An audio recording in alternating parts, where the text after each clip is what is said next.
नमस्ते। आप सबका संत कबीर विद्यापीठ के इस ऑनलाइन प्लेटफॉर्म में स्वागत है। आज हम ऑब्जेक्टिव की एक नई सीरीज के साथ आए हैं जिसमें हम लोग आज डिस्कस करेंगे मेटाबॉलिज्म ऑफ कार्बोहाइड्रेट्स। तो चलिए शुरू करते हैं कि कार्बोहाइड्रेट का मेटाबॉलिज्म कैसे होता है। तो उससे पहले जान लेते हैं मेटाबॉलिज्म प्रोसेस क्या होती है। मेटाबॉलिज्म दो प्रोसेस से मिलकर बनी होती है, एक catabolic process and anabolic process. और हम लोग की बॉडी में जनरली जो मेटाबॉलिज्म होता है वो सेल लेवल पे होता है और उस प्रोसेस को बोलते हैं सेलुलर रिस्पिरेशन।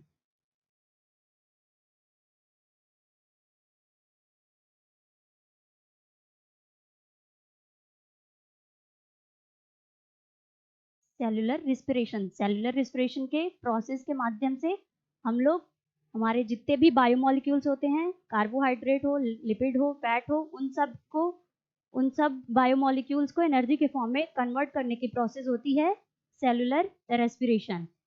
ये सेल में होते हैं इसलिए इसका नाम है सेलुलर रिस्पिरेशन, सेल लेवल पे। और इसमें ऑक्सीजन की नीड होती है, मस्ट होता है ऑक्सीजन सेलुलर रिस्पिरेशन करने के लिए। अब सेलुलर रिस्पिरेशन आज हम लोग कार्बोहाइड्रेट के मेटाबॉलिज्म को पढ़ेंगे। तो कार्बोहाइड्रेट का मेटाबॉलिज्म किन स्टेप्स में प्रोड्यूस होता है तो वो पढ़ेंगे। किन किन स्टेप्स में? तो जो जो कार्बोहाइड्रेट है वो 3 स्टेप्स में ब्रेक डाउन होके तब हम लोग को एनर्जी मिलती है उससे। तो उसमें फर्स्ट स्टेप है ग्लाइकोलिसिस,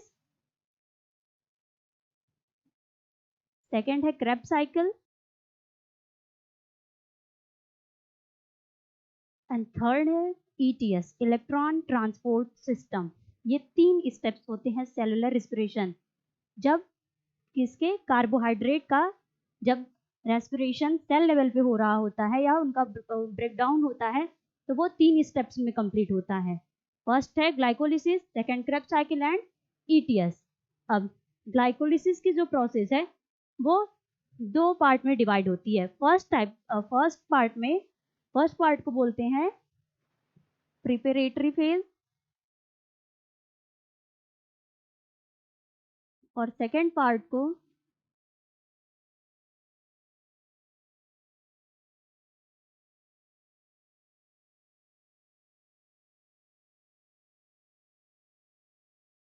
जो फर्स्ट पार्ट है वो प्रिपरेटरी फेज है, सेकंड स्टेशनरी फेज या रेगुलेटरी फेज।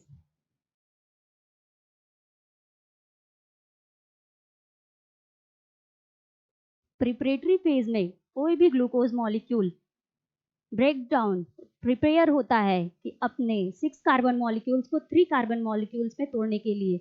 इसमें एनर्जी की नीड होती है। किसी भी रिएक्शन को स्टार्ट करने से पहले एक एक्टिवेशन एनर्जी की नीड होती है। वो एनर्जी किससे मिलती है? ATP से, जो सेल्स में पहले से मौजूद होते हैं। और सेकेंड स्टेप है स्टेशनरी या रेगुलेटरी फेज। इस फेज में जो 6 कार्बन मॉलिक्यूल ग्लूकोज होता है वो 3 कार्बन मॉलिक्यूल्स के कंपाउंड में टूट जाता है। अब ग्लाइकोलिसिस और रेस्पिरेशन, सेलुलर रिस्पिरेशन 2 फेज में होते हैं, 2 तरीके के होते हैं। सेलुलर रिस्पिरेशन 2 पार्ट्स में डिवाइड है। फर्स्ट है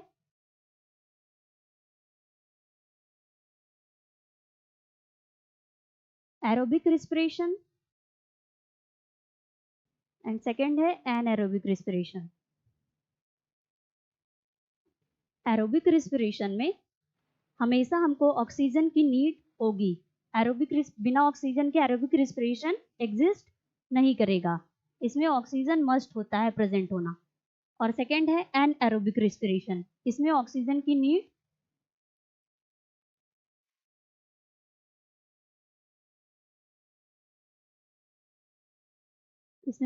की नीड नहीं होगी। अगर ऑक्सीजन एब्सेंट रहता है तब भी ये प्रोसेस होती रहती है। और जो ग्लाइकोलिसिस है ये हमारे सेल के साइटोसॉल में होती है। ये एक तरीके की एनारोबिक एंड एरोबिक रिस्पिरेशन से स्टार्ट होने वाली पहली प्रोसेस है। सेलुलर रिस्पिरेशन का फर्स्ट लेवल जो है वो ग्लाइकोलिसिस है। फिर वो सेल के साइटोसॉल में होता है, फिर चाहे ऑक्सीजन प्रेजेंट हो या एब्सेंट हो, ग्लाइकोलिसिस की प्रोसेस होती रहती है। ग्लाइकोलिसिस जब कन्वर्ट टूट जाता है अपने 3 मॉलिक्यूल्स के पाइरुवेट में, तब आता है एरोबिक रेस्पिरेशन या एनारोबिक रेस्पिरेशन। अगर सेल में ऑक्सीजन उस टाइम प्रेजेंट रहता है तो ग्लाइकोलिसिस फर्दर प्रोसेस में एरोबिक रेस्पिरेशन में चला जाता है। अगर उस टाइम सेल में ऑक्सीजन नहीं प्रेजेंट है तो वो एनएरोबिक रेस्पिरेशन में चला जाता है। तो आज हम लोग इसी के ऊपर एक ऑब्जेक्टिव लेकर आए हैं, तो चलिए फिर शुरू करते हैं। और एक चीज और, जो ग्लाइकोलिसिस की स्टेप होती है वो 10 स्टेप्स में कंप्लीट होता है। पहले के 5 स्टेप होते हैं प्रिपरेटरी फेज और लास्ट के 5 फेज होते हैं रेगुलेटरी फेज। तो फिर चलिए इसको पढ़ते हैं कि क्या है और इसके ऑब्जेक्टिव्स देखते हैं।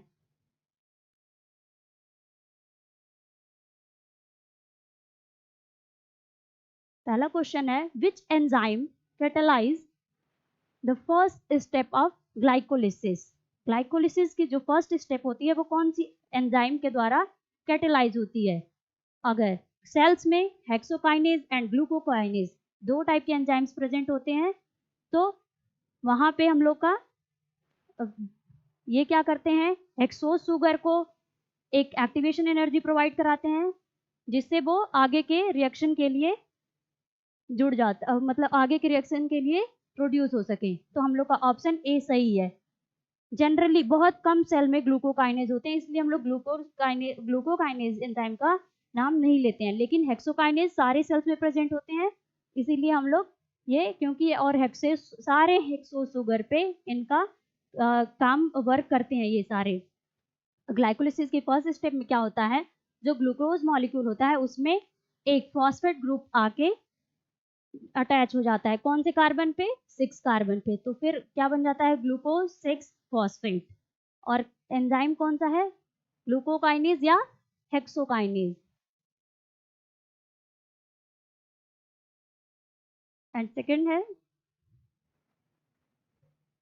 During glycolysis glucose is converted into. जो ग्लाइकोलिसिस की प्रोसेस होती है उसमें ग्लूकोज किस में कन्वर्ट होता है?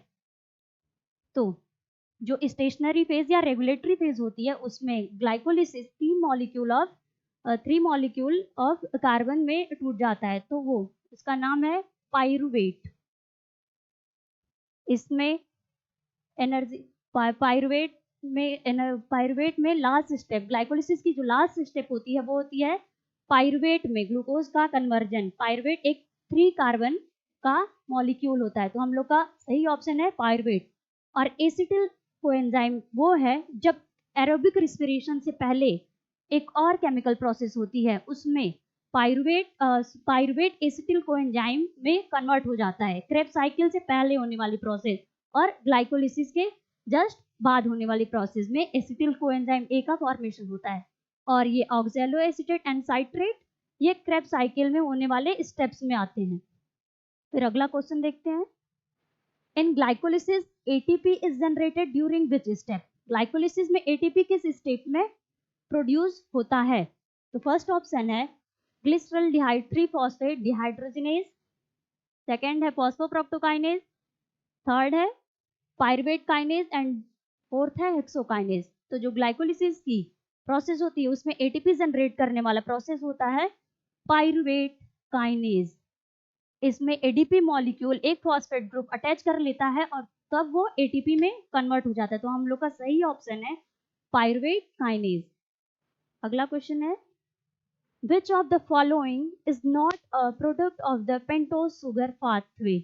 पेंटोज शुगर पाथवे जो होता है ग्लाइकोलिसिस के साथ साथ चलने वाला प्रोसेस होता है, और इस प्रोसेस में हमको हाई एनर्जी की नीड होती है, और जो इसमें राइबोस 5 फॉस्फेट होते हैं वो एक प्रिकर्सर की तरह काम करते हैं बाकी के बायोमोलिक्यूल्स को हमारी बॉडी में सिंथेसाइज करने के लिए। तो इसमें पूछा है which of the following is not a product of pentose sugar pathway.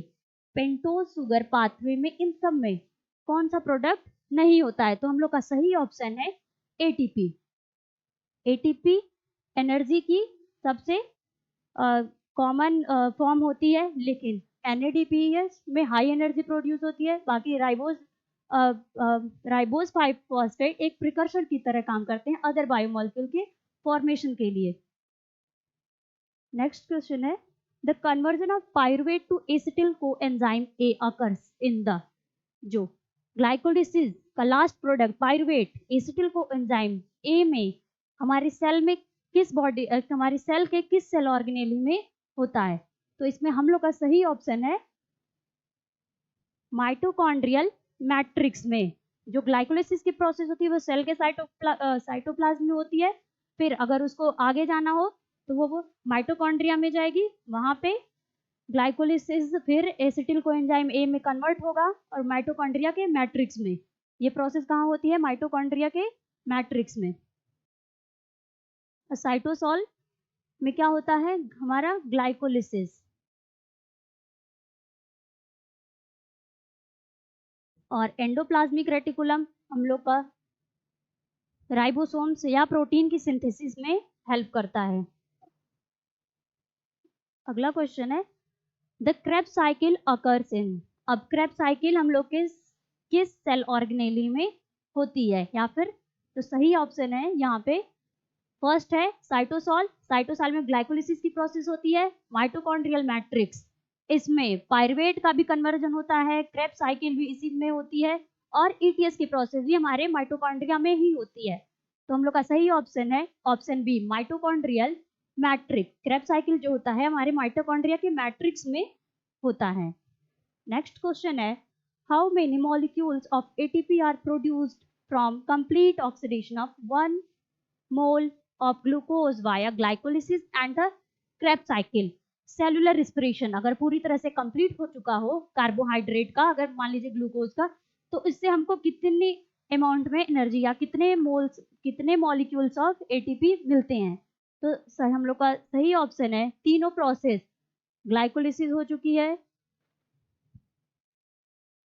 फिर Krebs cycle and then ETS electron transport system. इन तीनों से इसमें ग्लूकोज का कंप्लीट ऑक्सीडेशन इन तीनों स्टेप्स में हो चुका होता है। तो इसमें हम लोग को टोटल 38 एटीपी एनर्जी मिलती है। तो हम लोग का सही ऑप्शन है ऑप्शन डी 38। 2 यहाँ पे ऑप्शन दिया है 2। ये ग्लाइकोलिसिस में हमको 2 एटीपी बस मिलती है, लेकिन जब पूरा ग्लाइकोलिसिस का ग्लूकोज का ऑक्सीडेशन हो चुका होता है तो लास्ट में हम लोग को 38 एटीपी मिलती है। नेक्स्ट क्वेश्चन है, the enzyme responsible for converting fructose 6 phosphate to fructose 1,6 bis phosphate in glycolysis. ये ग्लाइकोलिसिस की एक स्टेप है, इसमें फ्रक्टोज 6 फॉस्फेट के साथ एक और फॉस्फेट ग्रुप अटैच हो जाता है। तो इस एंजाइम को रेगुलेट करने के लिए कौन सा इस प्रोसेस को रेगुलेट करने के लिए किस एंजाइम की आवश्यकता होती है? तो सही इसमें ऑप्शन दिया है aldolase, phosphofructokinase, phosphoglycerate kinase and D aldose reductase. तो हम लोग का इसमें सही ऑप्शन है फॉस्फोफ्रक्टोकाइनेज, क्योंकि ये फ्रक्टोज की बात हो रही है। यहाँ पे फ्रक्टोज 6 फॉस्फेट से फ्रक्टोज 1,6 बिस फॉस्फेट बनता है। यहाँ पे एक फॉस्फेट ग्रुप का फ्रक्टोज के छठे कार्बन पे और एक फॉस्फेट ग्रुप फर्स्ट कार्बन पे अटैच हो जाता है। तो हम लोग का इस सही ऑप्शन है फॉस्फोफ्रक्टोकाइनेज। नेक्स्ट क्वेश्चन है, which molecule is the primary substrate for gluconeogenesis? यहाँ पे एक नया टर्म आया है कि ग्लूकोनियोजेनेसिस क्या होता है, कि इसमें पूछा है which molecules is primary substrate gluconeogenesis. Gluconeogenesis की प्रोसेस में प्राइमरी सबस्ट्रेट कौन सा मॉलिक्यूल होता है? तो इसमें हम लोग का सही ऑप्शन है पायरुवेट। पायरुवेट एक प्राइमरी सबस्ट्रेट की तरह काम करता है ग्लूकोनियोजेनेसिस की प्रोसेस में। अब ग्लूकोनियोजेनेसिस को तोड़ते हैं तो क्या हुआ है? Glucose genesis mean formation. अगर ग्लूकोज का फॉर्मेशन किसी भी नॉन ग्लूकोज मॉलिक्यूल से हो रहा हो तो वो प्रोसेस होती है ग्लूकोनियोजेनेसिस। इसमें ग्लूकोज का फॉर्मेशन कार्बोहाइड्रेट को छोड़ के किसी अन्य प्रोडक्ट से किसी अन्य बायोमॉलिक्यूल से होता है, जैसे फैटी एसिड या फिर एमाइनो एसिड या फिर प्रोटीन से अगर ग्लूकोज का फॉर्मेशन होता है तो वो प्रोसेस होती है ग्लूकोनियोजेनेसिस, नए ग्लूकोज का फॉर्मेशन। तो हम लोग का सही ऑप्शन है ए, पायरुवेट। नेक्स्ट क्वेश्चन है gluconeogenesis is the process of synthesising. Gluconeogenesis की प्रोसेस में क्या सिंथेसाइज होता है? फर्स्ट ऑप्शन है glucose from non carbohydrate precursor, फिर glycogen from glucose, pyruvate from glucose, and D है एसिटिल कोएंजाइम। भी पढ़े हैं कि ग्लूकोनियोजेनेसिस की जो प्रोसेस होती है इसमें ग्लूकोज का फॉर्मेशन होता है कब? किसी भी नॉन कार्बोहाइड्रेट मॉलिक्यूल से, नॉन कार्बोहाइड्रेट के प्रिकर्सर से। तो हम लोग का सही ऑप्शन है glucose from non carbohydrate precursors. Gluconeogenesis में हम लोग का क्या होता है, ग्लूकोज का फॉर्मेशन होता है लेकिन कार्बोहाइड्रेट का यूज वहां पे नहीं होता है। नेक्स्ट क्वेश्चन है which hormone stimulates glycogen break down. कौन से हार्मोन्स रेगुलेट करता है कि ग्लाइकोजन का ब्रेक डाउन हो जाएगा? और ग्लाइकोजन हम लोग के बॉडी में कहाँ स्टोर होती है? लीवर में। तो फर्स्ट ऑप्शन है इंसुलिन, सेकेंड है glucagon, then cortisol and thyroxine. तो इसमें हम लोग का सही ऑप्शन है ग्लूकागॉन। इसमें ग्लाइकोजन का ब्रेक डाउन होता है। इंसुलिन हमारे ब्लड में ग्लूकोज लेवल को मेंटेन करती है। थायरॉक्सिन हमारी ब्रेन एक्टिविटी या फिर अदर फंक्शनल एक्टिविटीज पे वो वर्क करती है कि वो सही तरीके से स्टिमुलेट हो सके। नेक्स्ट क्वेश्चन है the enzyme responsible for glycogen synthesis. Glycogen की सिंथेसिस में कौन से एंजाइम रिस्पॉन्सिबल होता है? फर्स्ट ऑप्शन है ग्लाइकोजन फॉस्फोराइलेज, सेकेंड है ग्लूकोज 6 फॉस्फेट, थर्ड है ग्लाइकोजन सिंथेसिस एंड फोर्थ है फॉस्फोफ्रक्टोकाइनेज। अब ये तीनों स्टेप, ये हम लोग का option A, B and D कुछ ग्लाइकोलिसिस की प्रोसेस में हेल्प करता है ये सारे एंजाइम। तो हम लोग का सही एंजाइम है ग्लाइकोजन सिंथेटेज। सिंथेटेज का मतलब होता है कि सिंथेसिस करना, किसी भी मॉलिक्यूल का फॉर्मेशन करता। तो ग्लाइकोजन, इसमें पूछा है कि ग्लाइकोजन की सिंथेसिस कौन सा एंजाइम करता है? तो नेम से ही प्रेजेंट होता है कि ग्लाइकोजन सिंथेटेज। हम लोग का सही ऑप्शन है ऑप्शन सी। फिर बढ़ते हैं, अगला क्वेश्चन क्या है? इन glycosinolysis glycogen is broken down into, अब क्या है ग्लाइकोजिनोलाइसिस। ग्लूकोनियोजेनेसिस में ग्लूकोज का फॉर्मेशन होता है एक नॉन कार्बोहाइड्रेट प्रिकर्सर से। अब नया टर्म आता है कि ग्लाइकोजिनोलाइसिस क्या होता है? मतलब ग्लाइकोजन का ग्लूकोज में टूटना, वो प्रोसेस कहलाती है ग्लाइकोजिनोलाइसिस। और ये किस एंजाइम के प्रेजेंस में होता है? फर्स्ट है ग्लूकोज 6 फॉस्फेट, सेकेंड है ग्लूकोज 1 फॉस्फेट, ऑप्शन सी है fructose 6 phosphate and option D है कि पायरुवेट। इसमें ग्लूकोज जो होता है इसमें ग्लाइकोजन की जब ब्रेक डाउन होता है तो ग्लूकोज हमारा एक फॉस्फेट ग्रुप के साथ ब्रेक डाउन होता है। तो हम लोग का सही ऑप्शन है ग्लूकोज 1 फॉस्फेट। इसमें ग्लूकोज के साथ ग्लूकोज के फर्स्ट कार्बन पे एक फॉस्फेट ग्रुप अटैच रहता है इसमें, फिर ग्लाइकोजन ग्लूकोज में ब्रेक डाउन हो जाता है। तो हम लोग का सही ऑप्शन है ऑप्शन बी। नेक्स्ट है which enzyme is responsible for converting glucose 1 phosphate to glucose 6 phosphate in glycogenolysis. Glycogen को ग्लूकोज में टूटने की प्रोसेस कहलाती है ग्लाइकोजिनोलाइसिस। अब इसमें पूछा है कि कौन सा एंजाइम इसको ग्लूकोज 1,6 फॉस्फेट को ग्लूकोज 6 फॉस्फेट में कन्वर्ट करता है। तो ऑप्शन है glucose 6 phosphate, phosphoglucomutase, glucokinase and hexokinase. तो फिर क्या पूछा है? विच ग्लूकोज 1,6 फॉस्फेट को ग्लूकोज 6 फॉस्फेट में कौन सा एंजाइम कन्वर्ट करता है? तो इसमें हम लोग का सही ऑप्शन है ऑप्शन बी, फॉस्फोग्लूकोम्यूटेज। नेक्स्ट क्वेश्चन है The process of converting excess glucose to glycogen is known as। अब अगर हमारी बॉडी में ग्लूकोज एक्सेस मात्रा में हो तो उसको किस प्रोसेस के माध्यम से ग्लाइकोजन में स्टोर किया जाए? तो इसमें फर्स्ट ऑप्शन है ग्लाइकोलिसिस। ग्लाइकोलिसिस का तो प्रोसेस में क्या होता है? ग्लूकोज का ब्रेकडाउन। फिर ऑप्शन है ग्लाइकोजिनोलाइसिस, इसमें क्या होता है, ग्लाइकोजन का ग्लूकोज में स्प्लिटिंग। एंड थर्ड ऑप्शन है ग्लूकोनियोजेनेसिस। इसमें क्या होता है, ग्लूकोज का एक non precursor non carbohydrate molecule से फॉर्मेशन। एंड ऑप्शन डी है ग्लाइकोजेनेसिस, ग्लाइकोजन का फॉर्मेशन। तो हम लोग का ऑप्शन डी सही है। इसमें क्या होता है कि ग्लूकोज ग्लाइकोजन में कन्वर्ट होता है, किस प्रोसेस के माध्यम से, ग्लाइकोजेनेसिस। नेक्स्ट क्वेश्चन है, the main site of glycogen storage in the body is. अब ग्लाइकोजन की स्टोरेज हम लोग में कौन से बॉडी पार्ट में होती है? फर्स्ट ऑप्शन है लीवर, डी है मसल्स, एडियोपोज टिश्यू, एंड डी है पैंक्रियाज। तो ग्लूकोज को ग्लाइकोजन के रूप में स्टोर करने वाला जो हम लोग का बॉडी पार्ट है वो होता है लीवर। लीवर में सबसे ज्यादा ग्लाइकोजन हम लोग का अब स्टोर होता है। फिर आता है कुछ एडियोपोज टिश्यू में कुछ परसेंटेज में होते हैं, कुछ परसेंटेज में मसल्स में भी हम लोग के ग्लूकोज स्टोर होते हैं। फिर आता है नया नेक्स्ट क्वेश्चन क्या है, which enzyme catalyse the rate limiting step of glycolysis. कौन सा एंजाइम रेट लिमिटिंग स्टेप होता है ग्लाइकोलिसिस की प्रोसेस में? तो इसमें फर्स्ट ऑप्शन है हेक्सोकाइनेज, बी है फॉस्फोफ्रक्टोकाइनेज, सी है पायरुवेट काइनेज, एंड डी है glyceraldehyde 3 phosphate dehydrogenase. Rate limiting process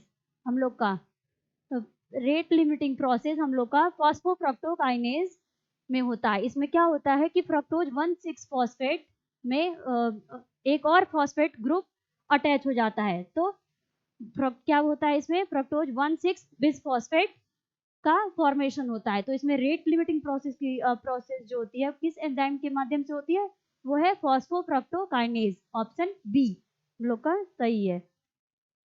फिर नया क्वेश्चन है, in anaerobic condition pyruvate is converted into. Anaerobic condition में पायरुवेट किस में कन्वर्ट होता है? फर्स्ट ऑप्शन है एसिटिल कोएंजाइम में, second lactate, oxaloacetate and alanine. तो एरोबिक रेस्पिरेशन में क्रेब्स साइकिल में एंटर करने से पहले हम लोग का जो ग्लूकोज होता है वो पायरुवेट में कन्वर्ट होता है, फिर वो एसिटिल कोएंजाइम ए में कन्वर्ट हो जाता है। तो ये ऐसी तो वो प्रोसेस चली जाती है हम लोग की एरोबिक कंडीशन में। पर यहाँ पे पूछ रहा है कि एनारोबिक कंडीशन में क्या होता है, अगर वहाँ पे ऑक्सीजन नहीं प्रेजेंट हो सेल में तो वहाँ पे एटीपी का फॉर्मेशन बहुत कम अमाउंट में होता है, और वो किस एंजाइम के माध्यम से, लैक्टेट के माध्यम से। और इस कंडीशन में क्या होता है कि अगर एनर्जी होती है वो कम अमाउंट में होती है, और एसिटिल को एंजाइम के बजाय हम लोग का लैक्टिक एसिड का फॉर्मेशन होने लगता है। अगला है the conversion of pyruvate to lactate is catalysed by. Pyruvate का लैक्टेट में कन्वर्जन कौन सी एंजाइम के माध्यम से होता है? फर्स्ट ऑप्शन है पायरुवेट कार्बोक्सिलेज, बी है लैक्टेट डिहाइड्रोजिनेज, सी है पायरुवेट काइनेज, एंड डी है फॉस्फोफ्रक्टोकाइनेज। अब लैक्टिक एसिड से रिलेटेड है तो यहाँ पे दिया भी हुआ है लैक्टेट डिहाइड्रोजिनेज। इसमें लैक्टिक एसिड का फॉर्मेशन होता है। ऑप्शन बी हम लोग का सही है। नेक्स्ट क्वेश्चन है फिर, इन कोरिसाइकिल लैक्टेट इज प्रोड्यूस्ड इन। जो लैक्टिक एसिड का फॉर्मेशन होता है उसको बोलते हैं हम लोग कोरिसाइकिल। अब इसमें पूछा है कि लैक्टेट कोरिसाइकिल में lactate is produced in, lactate कहाँ प्रोड्यूस होता है? फर्स्ट ऑप्शन है muscle and transport to the liver and transported to the muscle, C है adipose tissue, and D pancreas. तो जो लैक्टिक एसिड का फॉर्मेशन होता है वहाँ पे हमारे सेल्स में ऑक्सीजन की कमी की वजह से हम लोग की बॉडी में थकान होने लगती है, या फिर मसल्स भी हम लोग के सही तरीके से प्रॉपरली वर्क नहीं कर पाते। तो हम लोग का सही ऑप्शन है muscle and transported to the liver. Next question है, which of the following is not a ketone body. इसमें से कौन सा एक कीटोन बॉडी नहीं है? फर्स्ट आप देख रहे हैं ये एक एसीटेट है, ये भी एक कीटोन है। फिर आता है glyceraldehyde and beta hydroxy butyrate. तो हम लोग का सही ऑप्शन है ग्लिसरॉल्डिहाइड, क्योंकि ग्लिसरॉल्डिहाइड एक एल्डिहाइड होता है ना कि कीटोन। नेक्स्ट क्वेश्चन है, ketone bodies are produced during. Ketone bodies का फॉर्मेशन किस प्रोसेस के थ्रू होता है? फर्स्ट है ग्लाइकोलिसिस। ग्लाइकोलिसिस की जो प्रोसेस होती है उसमें तो ग्लूकोज का फॉर्मेशन, ग्लूकोज की स्प्लिटिंग होती है पायरुवेट में। फिर ऑप्शन है हम लोग का ग्लूकोनियोजेनेसिस, एक नॉन प्रिकर्सर कार्बोहाइड्रेट से ग्लूकोज का फॉर्मेशन की प्रोसेस कहलाती है ग्लूकोनियोजेनेसिस। अब थर्ड ऑप्शन है लिपोलाइसिस। इसमें क्या होता है कि जो हमारे ट्राइग्लिसराइड होते हैं वो ग्लिसरॉल और फैटी एसिड में कन्वर्ट होते हैं, तो उसी में वो प्रोसेस कही जाती है लिपोलाइसिस। और जो ग्लिसरॉल होते हैं या फिर फैटी एसिड होते हैं वो एक कीटोनिक बॉडी के होते हैं। अब ऑप्शन डी है कि ग्लाइकोजिनोलाइसिस, मतलब ग्लाइकोजन का ग्लूकोज में टूटने की प्रोसेस होती है ग्लाइकोजिनोलाइसिस। तो हम लोग का सही ऑप्शन है लिपोलाइसिस। नेक्स्ट है which hormone stimulate lipolysis. Lipolysis की जो प्रोसेस होती है वो कौन सा हार्मोन स्टिमुलेट करता है? फर्स्ट है इंसुलिन, सेकेंड है ग्लूकागॉन, लेप्टिन एंड थायरोक्सिन। तो इंसुलिन का क्या काम होता है हमारी बॉडी में? ब्लड ग्लूकोज लेवल को मेंटेन करना। अब ग्लाइकोजन का क्या काम होता है? ग्लाइकोजन का इसमें हम लोग का जो ग्लिसरॉल ट्राइग्लिसराइड होते हैं वो ग्लिसरॉल या फैटी एसिड में स्प्लिट होते हैं। तो हम लोग का सही ऑप्शन है ग्लूकागॉन। नेक्स्ट है which enzyme responsible for converting triglyceride into fatty acid and glycerol. अभी हम लोग डिस्कस किए हैं कि हम लोग का इसमें कौन सा हार्मोन्स है जो कि लिपोलाइसिस में हेल्प करता है? तो फर्स्ट ऑप्शन है lipase, second phospholipase, lipoprotein lipase, hormone sensitive lipase. तो इसमें हम लोग का सही ऑप्शन है option D, hormone sensitive lipase triglyceride को फैटी एसिड और ग्लिसरॉल में स्प्लिट करने का काम करता है। नेक्स्ट क्वेश्चन है the process of converting fatty acid into acetyl coenzyme is known as. Fatty acid को एसिटिल कोएंजाइम ए में कन्वर्ट करने की प्रोसेस क्या कही जाती है? फर्स्ट ऑप्शन है beta oxidation, lipogenesis, lipolysis and lipogenesis. हम लोग का सही ऑप्शन है बीटा ऑक्सीडेशन। बीटा ऑक्सीडेशन के माध्यम से क्रेब्स साइकिल में एंटर करने से पहले जो फैटी एसिड होता है हम लोग का एसिटिल कोएंजाइम ए में कन्वर्ट हो जाता है। हम लोग का सही ऑप्शन है बीटा ऑक्सीडेशन। और आज की क्लास यहीं खत्म होती है, फिर मिलेंगे एक नए टॉपिक के साथ, या कार्बोहाइड्रेट जो आज हम लोग पढ़े हैं उसकी आगे के स्टेप में क्या होता है उसके साथ। धन्यवाद।